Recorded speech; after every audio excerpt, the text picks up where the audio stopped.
The wrench struck like lightning. My wrist snapped. Blood splattered the garage floor. Marcus, my uncle, wiped his hands clean while I writhed in agony.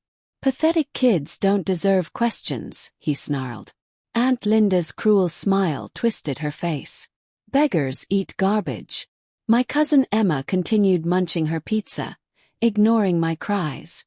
That moment, watching my blood pool while they showed no mercy, I realized something profound. Tonight would be my last night of suffering. Tomorrow I'd make them pay.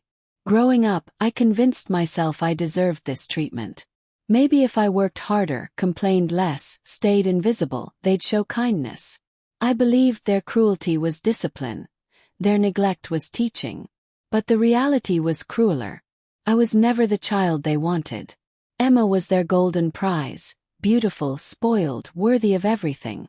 I was the burden they inherited, the mistake they couldn't hide but punished for breathing. Every dinner was calculated humiliation. Emma's plate overflowed with delicacies while mine held stale breadcrumbs. Every request for basic needs met with violence, mockery, or both. The night Marcus destroyed my wrist, I finally understood their game. They didn't want me small or obedient. They wanted me destroyed, erased, non-existent. I stopped begging and started observing. Patterns emerged from their chaos. Marcus kept stolen jewelry in his toolshed. The expensive food Emma devoured came from insurance scams Linda orchestrated. Those luxury vacations were funded by identity theft and credit card fraud. They branded me worthless while building their kingdom on stolen foundations. I became the perfect victim, eyes downcast, voice silenced. The broken niece they dismissed entirely. But broken things have sharp edges, and I learned to cut deep. While they celebrated their crimes, I documented everything.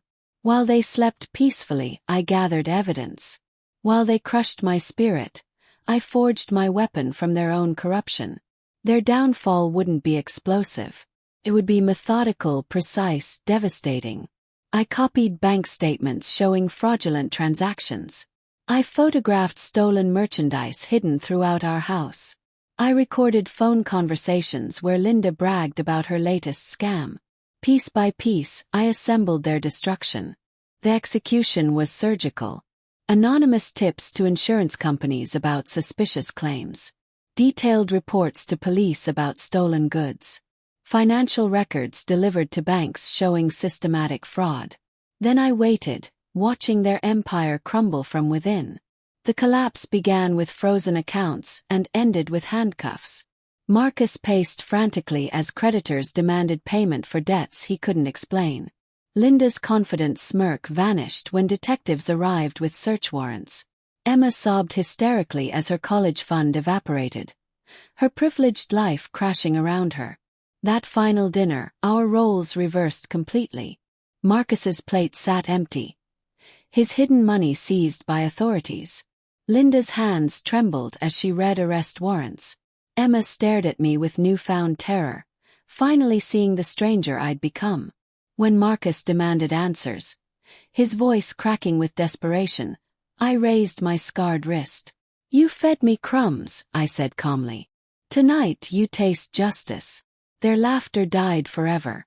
For the first time they experienced true hunger while I felt completely satisfied. The aftermath was beautifully brutal. Federal agents dismantled their criminal network. Neighbors whispered about the scandal that destroyed the perfect family. Marcus went to prison. Linda faced bankruptcy and disgrace. Emma lost everything she'd taken for granted. Sometimes I remember the wrench, the sickening crack of breaking bones, their laughter echoing through my nightmares. But now different sounds comfort me. The silence of their empty house. The absence of their cruel voices. The peace of knowing they'll never hurt anyone again. They tried breaking me into nothing. Instead, they forged something unbreakable. Now, sitting at my own table, eating what I choose, living freely without fear, I taste something sweeter than any pizza Emma ever devoured. I taste complete victory. They called me pathetic.